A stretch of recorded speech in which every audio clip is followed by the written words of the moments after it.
Hello everyone. आज GST council की 45th meeting हुई जिसमें कुछ बहुत ही ज़्यादा इंटरेस्टिंग रिकमेंडेशंस दिए गए हैं जिसका डिस्कशन हम लोग करेंगे और समझेंगे कि क्या क्या इसके इम्प्लीकेशंस हो सकते हैं। सबसे पहले मैं आपको ये बता दूं, जब भी जीएसटी काउंसिल की मीटिंग होती है और जब भी मैं वीडियोस अपलोड करता हूं तब एक चीज़ हम लोग समझ लेते हैं सबसे पहले ही कि जीएसटी काउंसिल का जो रोल है वो रिकमेंडेटरी है। तो जीएसटी काउंसिल रिकमेंडेशंस देती है जिसको गवर्नमेंट मान भी सकती है या नहीं भी मान सकती।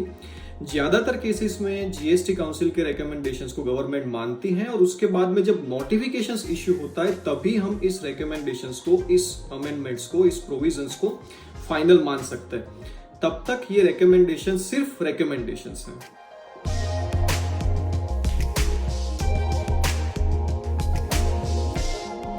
तो दोस्तों, आज 17 सितंबर 2021 को जो 45th जीएसटी काउंसिल मीटिंग हुई उसमें जो रिकमेंडेशंस दिए गए हैं उसको कुछ पार्ट्स में हम लोग डिवाइड कर सकते हैं। सबसे पहले तो वो चीजें जो बेनिफिशियल है टैक्स पेयर्स के लिए है और यकीन मानिए ये बहुत ही ज्यादा बेनिफिशियल है। दूसरा पार्ट वो लेंगे जिसमें कंप्लायंसेस को थोड़ा स्ट्रिंजेंट किया गया है, जिसमें कंप्लायंसेस में हम लोगों को और ज्यादा ध्यान रखने की जरूरत पड़ेगी और ज्यादा दिक्कतें आने की पॉसिबिलिटीज है, तो वो हमारा दूसरा पार्ट होगा। तो जो सबसे पहला पार्ट है जिसमें बेनिफिट्स दिए गए हैं, बेनिफिट्स में एक तो नॉर्मल बेनिफिट ये है कि कोविड-19 की ट्रीटमेंट के लिए कुछ जो ड्रग्स हैं उसमें जो रिलैक्सेशन उसके जीएसटी रेट में दिया गया था उसको एक्सटेंड किया गया है 31 दिसंबर 2021 तक।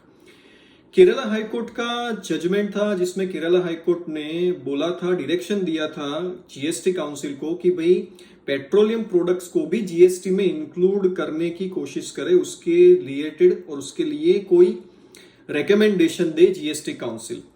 जीएसटी काउंसिल ने आज उसका डिस्कशन किया और जीएसटी काउंसिल ने फाइनली ऐसा बोला कि अभी ये वक्त सही नहीं है, अभी ये वक्त नहीं आया है कि पेट्रोलियम प्रोडक्ट्स को हम लोग जीएसटी में इंक्लूड करें। तो ये कुछ टैक्स पेयर के लिए एक बुरी खबर है कि भाई पेट्रोलियम प्रोडक्ट्स को जीएसटी में इंक्लूड करवाने के लिए अभी और ज्यादा वक्त लगेगा और मेरे ओपिनियन में ये चीज जितनी दिखती है इतनी आसान है नहीं, तो इसकी हम लोग ज्यादा उम्मीद ना ही करें, वही बेटर रहेगा। दूसरी जो अच्छी चीजें हुई है टैक्स पेयर्स के लिए, जो लॉ में और प्रोसीजर्स में कुछ उन लोगों ने रियायतें दी हैं, कुछ उन लोगों ने क्लैरिफिकेशंस दिए हैं जो बहुत ही ज्यादा यूजफुल है टैक्स पेयर्स के लिए, उसका हम लोग डिस्कशन करेंगे। एक जो इंटरेस्ट होता है on the input tax credit which is wrongly availed. दोस्तों, एक हम सबको पता होगा कि सेक्शन 50 सबसेक्शन 1 में एक प्रोवाइसो ऐड किया गया फिनांस एक्ट 2020 से और वहां पर बोला गया कि भाई नेट लायबिलिटी के ऊपर ही आपको इंटरेस्ट का पेमेंट करना है, जो आप आईटीसी के थ्रू पेमेंट करते हैं उसके ऊपर आपको इंटरेस्ट का पेमेंट नहीं करना है। यहां पर जीएसटी काउंसिल ने आज ऐसा रिकमेंडेशन दिया है कि इसी स्पिरिट में ये जो सेक्शन 50 सबसेक्शन 1 का जो प्रोवाइसो ऐड हुआ था उसी स्पिरिट में हम लोग सेक्शन 50 सबसेक्शन 3 जो कि interest on ITC wrongly availed की बात करती है। हालांकि इसके ऊपर भी डिस्प्यूट है कि भाई रॉन्गली अवेल्ड आईटीसी के ऊपर इंटरेस्ट लगाया जा सकता है या नहीं लगाया जा सकता। काफी कोर्ट रूलिंग ऐसी है कि इसके ऊपर इंटरेस्ट नहीं लगाया जा सकता, लेकिन जो हमको उन लोगों ने फैसिलिटी दी है, उन लोगों ने जो रियायत दी है यहाँ पर वो ऐसी है, या तो फिर जो रिकमेंडेशन दिया है वो ऐसा है कि भाई अभी जो वर्ड है वो है आईटीसी रॉन्गली अवेल्ड, उसकी जगह पर वो वर्ड्स यूज करेंगे ITC wrongly availed and utilised. इसका सिंपल सा मतलब ऐसा है कि अगर मैंने गलत कोई आईटीसी ली है, मेरे इलेक्ट्रॉनिक क्रेडिट लेजर में वो आईटीसी पड़ी है और मैंने बिना उसको यूटिलाइज किए रिवर्स कर दिया फ्यूचर में, तो उसके ऊपर कोई भी इंटरेस्ट नहीं लग सकता। यूटिलाइजेशन का मतलब ये होता है कि मैंने अपनी आउटपुट टैक्स लायबिलिटी जो है उसको पे करने के लिए इस आईटीसी का यूज किया है, उसको हम लोग बोलते हैं यूटिलाइजेशन। अगर यूटिलाइजेशन हुआ है तो ही सेक्शन 50 सबसेक्शन 3 का इंटरेस्ट लग सकता है। और जो सेक्शन 50 सबसेक्शन 3 में जो इंटरेस्ट का रेट 24% की बात की गई है उसको भी रिड्यूस करके 18% पर एनम का इंटरेस्ट का रेट किया जाएगा, ऐसा रिकमेंडेशन है। और सबसे अच्छी चीज, ये जो अमेंडमेंट उन लोगों ने रेकमेंड किया है that is proposed retrospectively from 1 जुलाई 2017, मतलब इसका ये है कि ये 1 जुलाई 2017 जब से जीएसटी आया है तब से यही प्रोविजन है, ऐसा मान लिया जाएगा। तो ये एक बहुत ही बड़ा और बहुत ही इंपॉर्टेंट जो फैसिलिटी है, जो रिकमेंडेशन दिया है जीएसटी काउंसिल ने, बहुत ही ज्यादा इंपॉर्टेंट है ये टैक्स पेयर के लिए। दोस्तों एक फॉर्म होता है ITC 04 जो जॉब वर्क के लिए जब भी हम लोग गुड्स सेंड करते हैं तब हमको उन लोगों को वो फॉर्म फिलअप करना होता है। यहाँ पर एक रिकमेंडेशन ऐसा दिया गया है कि अगर आपका aggregate turnover preceding financial year में 5 करोड़ रुपए तक है तो ये फॉर्म अब एन्युअली भरना है, और अगर ये टर्नओवर आपका 5 करोड़ रुपए से ज्यादा है तो उसको एवरी 6 मंथ्स भरना है। तो ये भी रिलैक्सेशन है, फॉर्म ITC 04 की फाइलिंग की जो ड्यूरेशन है उसको इंक्रीज किया गया है।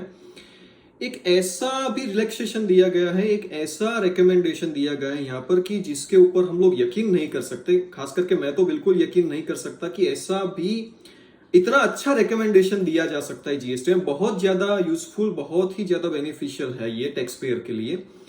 ये रिकमेंडेशन हमको ऐसा बोल रहा है कि एक सिंगल पान में आपके पास मल्टीपल रजिस्ट्रेशन है। मान लीजिए एक रजिस्ट्रेशन है गुजरात में, दूसरा रजिस्ट्रेशन है महाराष्ट्र में।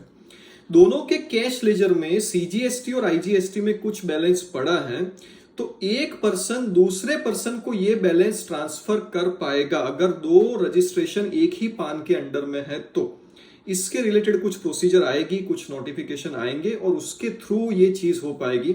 सो as per my opinion this is the biggest benefit given to the tax payers. हम लोग मान नहीं सकते कि इतना अच्छा बेनिफिट भी यहाँ पर जीएसटी काउंसिल रेकमेंड कर सकती है। तो ये एक और अच्छा न्यूज है हमारे लिए। एक और चीज है कि इंटरमीडियरी सर्विसेज जो पहले से ही शुरू से ही डिबेटेबल रही है। 2017 में पार्लियामेंट्री कमेटी ने एक रिपोर्ट दिया जिसमें उन्होंने बोला कि भाई इंटरमीडियरी सर्विस जो है, जिसमें आपने ऐसा बोल के रखा है सर्विस टैक्स के टाइम से कि भाई place of supply will be the location of the supplier. इसकी वजह से एक्सपोर्ट ऑफ सर्विस में इंटरमीडियरी सर्विसेज को इसका एक्सपोर्ट ऑफ सर्विस वाली जो प्रोविजन है उसका बेनिफिट नहीं मिलता है। तो वो एक्सपोर्ट करती है तो भी उसको जीएसटी पे करना पड़ेगा इसके ऊपर, ऐसी प्रोविजन है अंडर आईजीएसटी सेक्शन 13(8)(b). तो जितने भी इंटरमीडियरीज हैं उनको ये इनजस्टिस पहले से ही था। तो इस सेक्शन 13(8)(b) को काफी हाईकोर्ट्स में चैलेंज किया गया। रिसेंटली बॉम्बे हाईकोर्ट का जजमेंट आया in the case of Dharmendra M Jani, जिसमें दोनों जजेस ने अपने अलग अलग ओपिनियन दिए। एक जज ने बोला कि ये सेक्शन सही है, इसमें कोई भी फंडामेंटल राइट्स का वायोलेशन नहीं होता है। दूसरे जज ने बोला कि भाई ये कॉन्स्टिट्यूशनली वैलिड नहीं है सेक्शन। तो ये जो डिबेट है और पार्लियामेंट्री कमेटी ने अपना रिकमेंडेशन दिया कि भाई इसको चेंज किया जाना चाहिए, इसमें टैक्स पेयर को बेनिफिट हो ऐसा होना चाहिए, इसको भी एक्सपोर्ट ऑफ सर्विस में इंक्लूड किया जाना चाहिए। आप जो प्लेस ऑफ सप्लाई है इसमें लोकेशन ऑफ द सप्लायर बोल रहे हो, उसकी जगह लोकेशन ऑफ रिसिपिएंट कंसीडर करना चाहिए। इसका पार्लियामेंट्री स्टैंडिंग कमेटी का जो रिकमेंडेशन था इन द ईयर 2017 को आज जाके लग रहा है शायद कि जीएसटी काउंसिल इसके ऊपर नोटिफिकेशन इश्यू करने का ये रिकमेंडेशन दिया है उन्होंने कि भाई हाँ, अब इंटरमीडिएट सर्विसेज में रिसिपिएंट के प्लेस को हम लोग प्लेस ऑफ सप्लाई बोलेंगे, जिसकी वजह से उसको भी हम लोग एक्सपोर्ट ऑफ सर्विस में गिन पाएंगे अंडर सेक्शन 2 सबसेक्शन 6। तो इंटरमीडिएट के लिए भी एक एक्सपेक्ट कर सकते हैं हम बहुत ही अच्छा ये न्यूज। तो देखते हैं आगे कि क्या नोटिफिकेशन इसके रिलेटेड आता है, क्या सर्कुलर आता है, उसके बाद हमको एग्जैक्ट सिचुएशन पता चलेगी। लेकिन right now we hope for the best कि इंटरमीडिएट का जो इतने सालों से लंबा चला आ रहा प्रॉब्लम था वो सॉल्व हो जाएगा। एक और क्लैरिफिकेशन रेकमेंड किया गया है कि भाई सेक्शन 2 सबसेक्शन 6 जो है एक्सपोर्ट ऑफ सर्विस की बात करती है, वहां पर 5th नंबर का क्लॉज है कि अगर दोनों पर्सन जो सप्लायर है और रिसिपिएंट है दोनों एक ही एंटिटी के दो अलग अलग इस्टेब्लिशमेंट है, तो उस सिचुएशन में उस सप्लाई को एक्सपोर्ट ऑफ सर्विस नहीं माना जाएगा।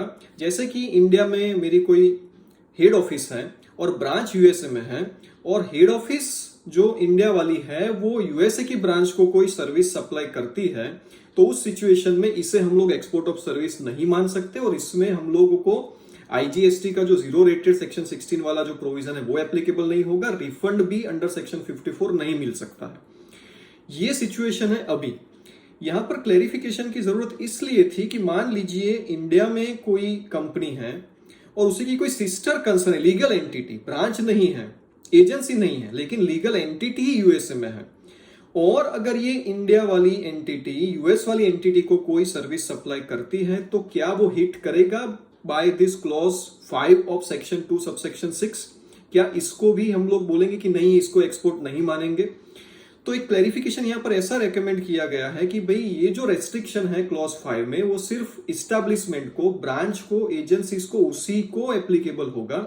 अगर कोई लीगल एंटिटी वहां पर फॉर्म हुई है, सिस्टर कंसर्न है, तो उसे हम लोग एक्सपोर्ट ऑफ सर्विस मान लेंगे। वहां पर कोई भी रेस्ट्रिक्शन जो क्लॉज 5 वाला था वो एप्लीकेबल नहीं होगा।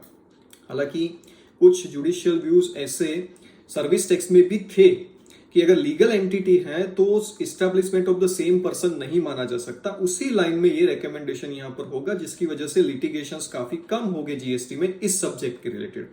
तो ये भी बहुत ही इंपॉर्टेंट और बेनिफिशियल रिकमेंडेशन दिया गया है जीएसटी काउंसिल की तरफ से। दोस्तों, एक ई इनवॉइसिंग की प्रोविजन आई थी अंडर रूल नंबर 48 सब रूल नंबर 4। अब आज रिकमेंडेशन जीएसटी काउंसिल ने ऐसा दिया है कि अगर रूल 48 सब रूल 4 में ई इनवॉइसिंग आपने किया है तो आपको फिजिकल इनवॉइस की कॉपी को कैरी करने की जरूरत नहीं है। तो एक और फैसिलिटी इस रिकमेंडेशन के थ्रू हमको मिलती है। तो जितने भी बेनिफिशियल चीजें टैक्स पेयर्स के लिए थी, और बहुत ही ज्यादा ये बेनिफिशियल चीजें थी जो हमने डिस्कस की, अब हम लोग डिस्कस करते हैं ऐसी चीज जिसमें कंप्लायंस में कुछ चीजों को स्ट्रिंजेंट किया गया है, कुछ चीजों को डिफिकल्ट किया गया है, कुछ नुकसान हो सकता है टैक्स पेयर्स को, कुछ चीजों में हमको ध्यान रखना पड़ सकता है। ऐसी चीजों का डिस्कशन हम लोग करेंगे। अच्छा, ये जो चीजें स्ट्रिंजेंट की गई है, ये जो चीजों को थोड़ा डिफिकल्ट किया गया है, उस पे एक ही रीजन है, एक ही लॉजिक है कि काफी केसेस ऐसे आए हैं और अभी भी आ रहे हैं कि जिसमें fraudulent encashment of ITC, fraudulent तरीके से आईटीसी लेना और उसका रिफंड करवाना, ये केसेस बार बार सरफेस हो रहे हैं, बार बार आ रहे हैं। तो उसको रोकने के लिए ही ये सारी की सारी प्रोविजन यहां पर बनाई जा रही है, जिसका रिकमेंडेशन जीएसटी काउंसिल ने आज दिया है। ज्यादातर चीजें रिफंड के रिलेटेड और आईटीसी के रिलेटेड हैं, या तो फिर डायरेक्टली या इनडायरेक्टली उसको इफेक्ट करती है। पहला रिकमेंडेशन ऐसा है कि भाई आपका रजिस्ट्रेशन अगर कैंसिल हुआ है और उसके रिवोकेशन के लिए एप्लीकेशन कर रहे हैं तो वहां पर आधार ऑथेंटिकेशन कंपलसरी होना चाहिए। दूसरा, रिफंड के लिए जब आप अप्लाई करते हैं वहां पर भी आधार ऑथेंटिकेशन कंपलसरी रखना होगा। तो आधार ऑथेंटिकेशन को कंपलसरी किया जाने की रिकमेंडेशन जीएसटी काउंसिल ने यहां पर दिया है। दूसरी चीज है रूल नंबर 59 सब रूल नंबर 6, जो 2021 का ही इंसर्शन है ये रूल, उसको और ज्यादा स्ट्रिक्ट कर दिया गया है। ये रूल ऐसा बोल रहा था कि अगर आपने पिछले 2 महीने के जीएसटीआर 3B नहीं भरे हैं तो आप जीएसटीआर 1 नहीं फाइल कर सकते। अब यहां पर ऐसा बोल दिया गया है कि अगर पिछले महीने का भी मैंने अगर 3B नहीं फाइल किया है तो भी मैं जीएसटीआर 1 इस महीने का फाइल नहीं कर पाऊंगा। क्योंकि चीजें ये होती है कि जीएसटीआर 1 लोग फाइल करते हैं और उससे आईटीसी ट्रांसफर होती है दूसरे के अकाउंट में, दूसरा पर्सन वो गलत आईटीसी ले लेता है और उसका रिफंड भी कई बार एनकैश करवा लेता है। टैक्स का जो पेमेंट होता है वो 3B के थ्रू होता है। तो जीएसटीआर 1 सिर्फ फाइल करते रहे हम लोग और 3B फाइल ना करें, इसका मतलब यह है कि आईटीसी ट्रांसफर होती रहे और पेमेंट ना हो गवर्नमेंट को उसके टैक्स का। इसको रोकने के लिए सिंपल सी चीज, 3B नहीं फाइल किया तो जीएसटीआर 1 भी हम लोग फाइल नहीं कर सकते। दूसरा, अभी अगर आप लोग रिटर्न अगर फाइल कर रहे होंगे तो आपको पता होगा कि जीएसटीआर 1 की लेट फीस पोर्टल नहीं ले रहा, अब से लेगा। तो अब यहां पर ऐसा रिकमेंडेशन दिया गया है कि जीएसटीआर 1 की लेट फीस भी अब शुरू की जाएगी और जो नेक्स्ट पीरियड का जीएसटीआर 3B होगा उसमें उसको कलेक्ट किया जाएगा। ये जो रिफंड देने की बात है उसमें ऐसा भी बोला गया है कि भाई आपने जिस पान के अंडर में रजिस्ट्रेशन लिया है उस पान के रिलेटेड, उस पान के साथ लिंक्ड जो आपका बैंक अकाउंट होगा उसी में रिफंड दिया जाएगा, किसी और बैंक अकाउंट में रिफंड नहीं दिया जाएगा। तो ये भी एक अच्छी चीज ही है, ये फ्रॉड्स को रोकने के लिए ये कंप्लायंस को स्ट्रिंजेंट किया गया है, ये भी एक अच्छी चीज ही है। एक और चीज रूल नंबर 36 सब रूल नंबर 4, जिसमें आपको बोला गया है कि मैक्सिमम 20%, उसके बाद में 10%, उसके बाद में 5% आईटीसी ले सकते हैं आप। जो आपकी आईटीसी पोर्टल पे रिफ्लेक्ट हो रही है उसका मैक्सिमम इतने परसेंटेज आईटीसी हम लोग ले रहे हैं।